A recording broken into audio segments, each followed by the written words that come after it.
Good morning, everybody, and welcome back to Beat the Bell, presented by Kane Capital. I hope that you all had a phenomenal weekend, but more importantly, I hope that you all are ready to trade because you know that we are. Let's get straight to it, starting with Diamond Trades. Diamond, welcome to the show and good morning. Good morning, guys. Hope everybody had a great weekend. Busy week ahead. Excited to dive into it. Let's get after it. All right, Stock Snipa. Good morning. God bless America. Let's get this week started on the right foot.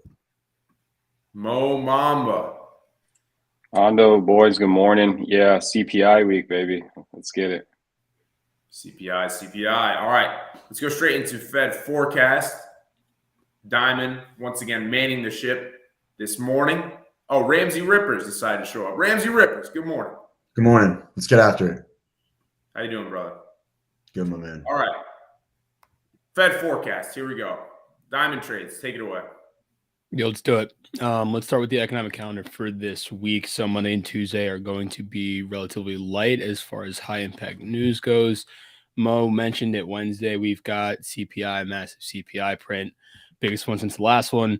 Thursday, PPI, weekly unemployment, and then Friday we have UMich consumer sentiment, which is going to be a preliminary reading for the month of April. So some higher impact news towards the end of the week. Starts out a little bit slow, but should pick up.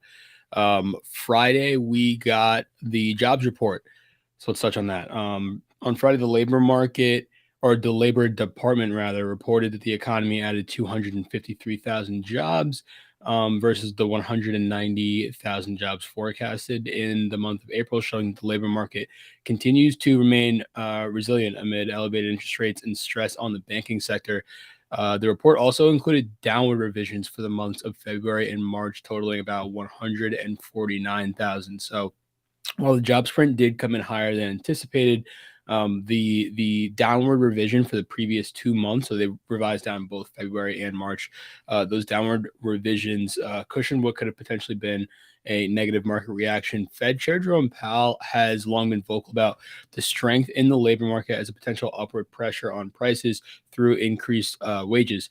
And so as businesses, sort of compete for that smaller pool of talent, wages grew 4.4% year over year in April versus 4.3% year over year in March. So that's just one of those things that Jerome Powell continues to talk about as far as inflation goes. What are some of the upside risks that we have to inflation? A tighter labor market could push wages higher and then in turn push prices higher. So that's one thing that they like to keep an eye on, right? So on one hand, the strength in the labor market may sort of lead the Fed to opt for another rate increase. Nothing seems to have broken yet outside of what they're calling isolated stress in the banking sector. And if you get the chance to bring inflation down quicker by being more aggressive on rates, why not do it, right? So that's sort of, I guess, one school of thinking than the other. If rates are already in sufficiently restrictive territory, which Jerome Powell did say last week, why not pause here? After all, the goal is to get inflation down over time, which appears to sort of be in the process right now, without causing too much unemployment, which is that elusive, sort of soft landing. And so this could potentially be what that looks like, right? The labor market being really strong and inflation coming down, albeit a little bit slower than we would like it to. One could sort of argue, okay, why do anything here, right? We're sort of getting to where we want to get to without causing too much damage. It's time for a pause. So we'll have to see what the CPI does on Wednesday and what the next jobs report does before the Fed's next meeting on June 13th. But in the meantime, the market is really held up. The market has continued to prove resilient, rallying Friday off the lows of this 40.50 to 41.60 trading range that we've been in on the S&P 500 really since the start of April. Both the labor market and corporate earnings have provided a backdrop of cautious optimism as we head into the summer. Regional bank stress has tried twice to rain in the parade, but the market seems sort of intent to prove bears wrong, with every sizable dip since October getting met with strong buyers. And so we will have to see this week if the market can continue to keep its footing and push higher. Alejandro, back to you. All right. Appreciate you, Noah. Thank you for the Fed forecast. We'll certainly be keeping an eye on that this week. Now it's time for the system. Last week, we got another textbook buy signal. Very important to review this chart. I want to explain something quickly. Sharing my screen. 1 sec. There we go. All right. So in what has been, a pretty range-bound market as of late, where we've seen decent amounts of volatility, I always talk about how using the system is extremely important for helping us to identify short-term market trend, and it has not been, or it could not have been, any clearer as of late. So let's go back to April 20th, where we got the sell signal. We get the sell signal, the 50 SMA becomes resistance on the 30-minute chart, the market sells off. We climb back above the 50 SMA on the 30-minute, we get the buy signal, the market rallies. We come back down below the 50 SMA, we get the sell signal, the market sells off. We come back above the 50 SMA, we get the buy signal, the market rallies. Capiche? Any questions? Could not be more simple, guys. This is why it's important for me to use this to keep an eye on the system. You don't necessarily have to use it to take trades, okay? There are trades to be had, at all points, but realistically, it's extremely useful to have a tool that can help you to eliminate a lot of noise and can help you to understand, are the bulls in control or are the bears in control? And right now, the bulls are in control. Why do we know that? Because we're trading above the 50 SMA on the 30-minute chart and on the 1-hour chart. And as long as that remains true, I'm going to go with the bulls being in control, and I'll look for opportunities to go long. So very simple stuff there, guys. Buy signal on Friday, and we can expect the market to continue to climb higher, or we can expect the bulls to be in control for as long as we're trading above that 50 SMA. If we come back down below it, and eventually we will, then we could say, okay, the bears are in control, and we look for shorts again, okay? So textbook price action there. Hopefully everybody has been using the system, and hopefully it's been benefiting you. All right, now over to Ramsay Rippers for Bet the Bell. For the system, I'm going to pass it over now to Ramsay Rippers for Bet the Bell. Good morning. Good morning, guys. Good morning, guys. Let's get right into it. Let's pull up those stats.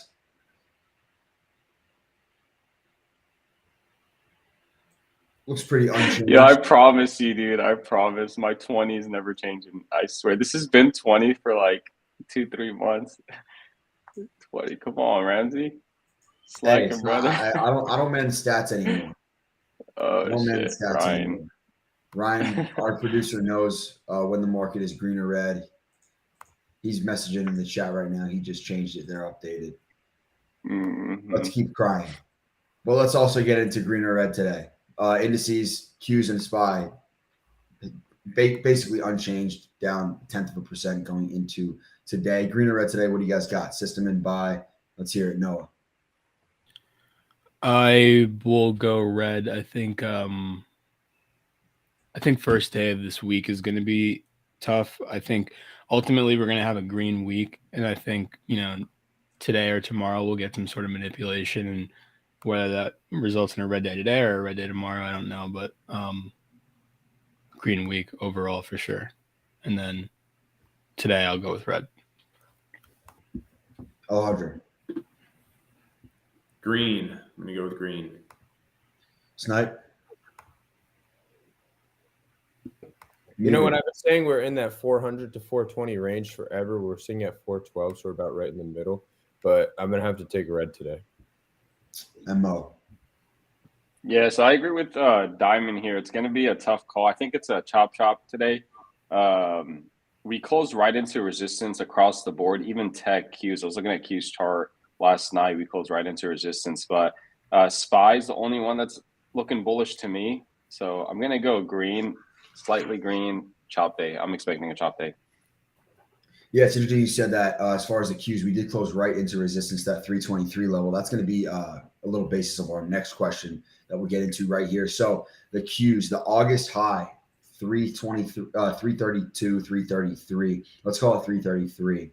August 2022. Basically, the highs over the last 365 days is that 333 level. It's our next big level of resistance. We haven't tested, haven't been in that 330 since August of 2022. So what I want to know is, are we seeing 333 or 310 first, basically equidistant from where we're trading within this range right now? 310, we can offer that as basically the low of this 310 to 323 range, which we're trading in this 13-point range on the Qs, or 333, this recent, that August, that next level ahead above. Mo, what do you think? I think we get really close to it. I think we hit 330 and then pull back. So I'm gonna have to say 310 first, I guess. But I gotta move into 330 and then we pull back. But I do see that high at 333, so I'm gonna go 310 first. Diamond. I like that analysis by Mo. I'll take over 330 just to make it interesting, but I agree. I think that we go up there first. It's just a matter of if we actually break it or if we reject before we get there. I'll take the over. Yeah, it's funny you say that. Before I get into Hondo, we had a question like this like 3 weeks ago. It might be 4 weeks ago. What comes first, spot 420 or 400? I haven't been able to do it since like April 5th. It's been over a month, I believe. Hondo. Everybody tries to get cute around here. 333, direct route. Want to see 340 immediately. 340, let's go. Snipe. I'm going to have to take 333 on this one. All right, thank you. And last question of the day, pretty simple. I want to know, is the mega cap, in your guys' opinion, this mega cap tech, these mega cap tech names, is the bottom end? So, for example, Apple, Google, Microsoft, all had double beats in the last week and a half, 2 weeks with these earnings, ripping into new highs. Is the bottom end on this large cap tech, Alejandro? So I think it depends on each individual name. In general, yes. A lot of these names, not a lot, some of these names are trading over 100% off of their lows. NVIDIA and Meta come to mind. But in general, I think that this year we have seen a change in the market, and that change has been a lot of dip buying, and that's something we didn't see at all last year. And the environment has changed, and the trend has been pretty clear. So, yeah, I do think that the bottom is in for a lot of these names. Mo. I do not. And are you talking about in general or a specific time frame? I mean, yeah, is the bottom end like are these lows? No, I don't think so. Dude, I'm looking at the meta chart. My God, that's fucking insane, Hondo. That thing is what a ripper from the lows. But no, I don't think tech. So it's up like 160%. Like that thing, if that thing revisits the lows, we got 200%. Yeah, I mean, just as quick as it ran up, it can run down. So no, I don't think the bottom of anything is in. So yeah. Diamond.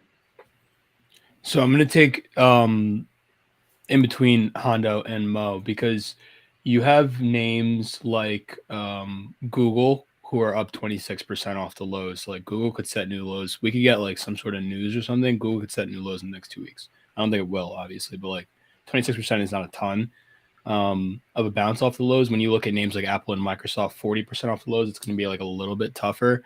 The bottom's in for Meta, I believe. The bottom's in for like Tesla, NVIDIA. Those names that rallied like 100, 150% off the lows, I don't think that they revisit the lows. But a name like Google, who hasn't really gotten that type of bounce, or even Apple, Microsoft, a little bit more challenging to say. But I could see those three for sure, like us revisiting the lows. So I'm going to say no, particularly for the ones that you've got on the screen here. I'll say no. But for some of them, I don't think it's like a broad stroke thing. I think that the bottom isn't for some of these names like Meta, like NVIDIA, like Tesla. So yeah, I have a very similar stance on that as well. Last but not least, Snipe. I'm going to have to say no. I don't think it's in. I think that we could definitely see them come down. I could see Apple eventually going to that 120 area again. All right. Thank you, guys. That's going to do it for Bet the Bell. We will pass it back to Hondo here. All right. Awesome. We're going to go to Mo for Mamba market analysis. Go ahead here and share my screen. It's massive. They were just infamous trend line right here. All right, what's up, guys? So SPY daily time frame. Ooh, okay, so these are intraday levels. These white. these white levels here. Actually, let's just go into a different drawing Monday. There we go. Well, I don't have my levels up here, but all right. So obviously big level up here, 416.75, big level for SPY. Now, remember that level I had spoke about, that, what was it, the 411.75 level? Where was that? Right about there. I had a level right about there on SPY. We did close above it. That's why this is the only bullish case I'm giving the market, but I do expect a chop day. I'm going to have to go back to my, sorry, I'm just going to have to go back here. I have things laid out here a lot better. And I'll just re-input these levels. I'll share them with you guys. So there we go. So 411.75 on SPY, the daily time frame here. We closed above it. I do expect some chop. Now, if we do close back below it, I'll expect downside, maybe retest the open of Friday, right about here, or that 408.30. That 408.30 is a good level. So keep that level up there until we get away from this region here. So we do have a daily supply zone up here as well. Remember, we tested it. This is a beautiful doji off the highs. Did not see this when we did close, but this is a great doji off of a daily supply. You're looking for what? Trend reversal. You got to dump right into this daily demand now. And then we closed within, nice gap up, nice ripper, closed back above resistance. If we do look for further upside, I mean, it's from here, the close, up until this region. 415.65 is going to be a resistance level to look out for. And then you got your demand zone, your supply zone up here. So if we do look for further upside, this would be my main level for now. The nearest strongest level for me would be this 415.65. And then to move into 417. We'd have to get through this region to fill this gap again. This gap is still in play. I do think we'll end up filling it. But for now, we'll take it day by day. 411.75 is a key level. And then I'll share in the Discord and on my Twitter some intraday 5-minute time frame, some levels for day traders, and some key resistance you could potentially scalp off of. But pretty much it for today. We'll see where CPI takes us. Nothing really. There's no direction on 50-50 on the market. That's why I'm saying it's a chop day for me, because I really don't have any directional bias other than this is a bullish close. But everything else on the market, I charted yesterday, a lot of takers. I went across the board, and a lot of them closed into resistance. And tech has been really the sector to watch, right? And the Qs closed right into resistance. The only thing is that the Qs did close strong into resistance, as you see. Obvious resistance level, but you got a strong close. Remember, I paid attention to the close. We didn't reject and sell off and close. We closed strong into it. So there's a bullish bias to that and a bearish bias to that. So I'm on the side 50-50. I'll play whatever setups I find intraday for a day trade, but we'll see today what we get. Thanks, Hondo. Now, to wrap up today's show, we're going to cover trade of the week. It's time for America's Trade of the Week. Now, here's a guy who knows how to trade stocks. All right, so going to quickly recap a trade that I took last Thursday into Friday. So going long on the reclaim of 4086 ES, and eventually closed that trade out last night at 41.45 for 59 points. So talked about this on the last show. We talked about the false breakdown below the April 26th lows. You can clearly see, if you look left on the chart, how we cut below that low, we reclaimed, back tested that low, and then took off. So I was talking about how if we were to get a reversal or a bounce, a rally, it would look something like this. It's likely that we would take out the lows, get people very bearish, and then we rip it. So how I managed this trade, I took most of my profits at 40.97 for 11 points. So that's just trading to the next level up. And remember, on Friday morning, we had NFP. So holding a full position into NFP is definitely risky. Things could have gone either way. Fortunately, in this case, they went in my favor, and I held a runner all the way through up to that 41.45 level. And managing that runner can be tricky. So what's important for me is to watch how price is reacting around levels of support and resistance. If I'm in a long and we're continuing to climb through or to cross through resistance levels and we're pulling back and we're holding support, there's no reason for me to exit that long, okay? So I'll continue to trail my stop. 41.30 to 35 was a really big area. And you can see on the chart there how we spent a decent amount of time there intraday. That's because price was trying, or ES was trying to accept that level, trying to figure out what it wants to do in that area.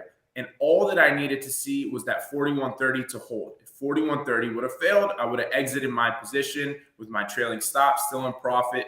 It did not fail. It held, and that gave me another 20 points on the trade. Okay, guys, so that is the trade. Oh, and then the last thing I want to mention is that there was a BOU on Rocket Scooter on Friday. And for those of you that use Rocket Scooter, that was textbook BOU with resilience, positive, and DD greater than a half. So that added a ton of conviction as well. But good trading last week. Looking to repeat this week. Hopefully all you guys had a good week, and hopefully you guys are ready to go. All right. That's going to do it for this morning's show. Appreciate everybody who tuned in. If you're watching on the YouTube, do us a massive favor and like and subscribe to the channel. If you're watching on Twitter, give us a like as well. Appreciate all of the interaction and appreciate you guys for tuning in on Mondays, Wednesdays, and Fridays. We'll be trading live all day in the King Capital Discord. You can go to king-capital.com to trade with us. Have a great week, everybody, and we'll see you back here on Wednesday morning at 8:30 a.m. Eastern Time.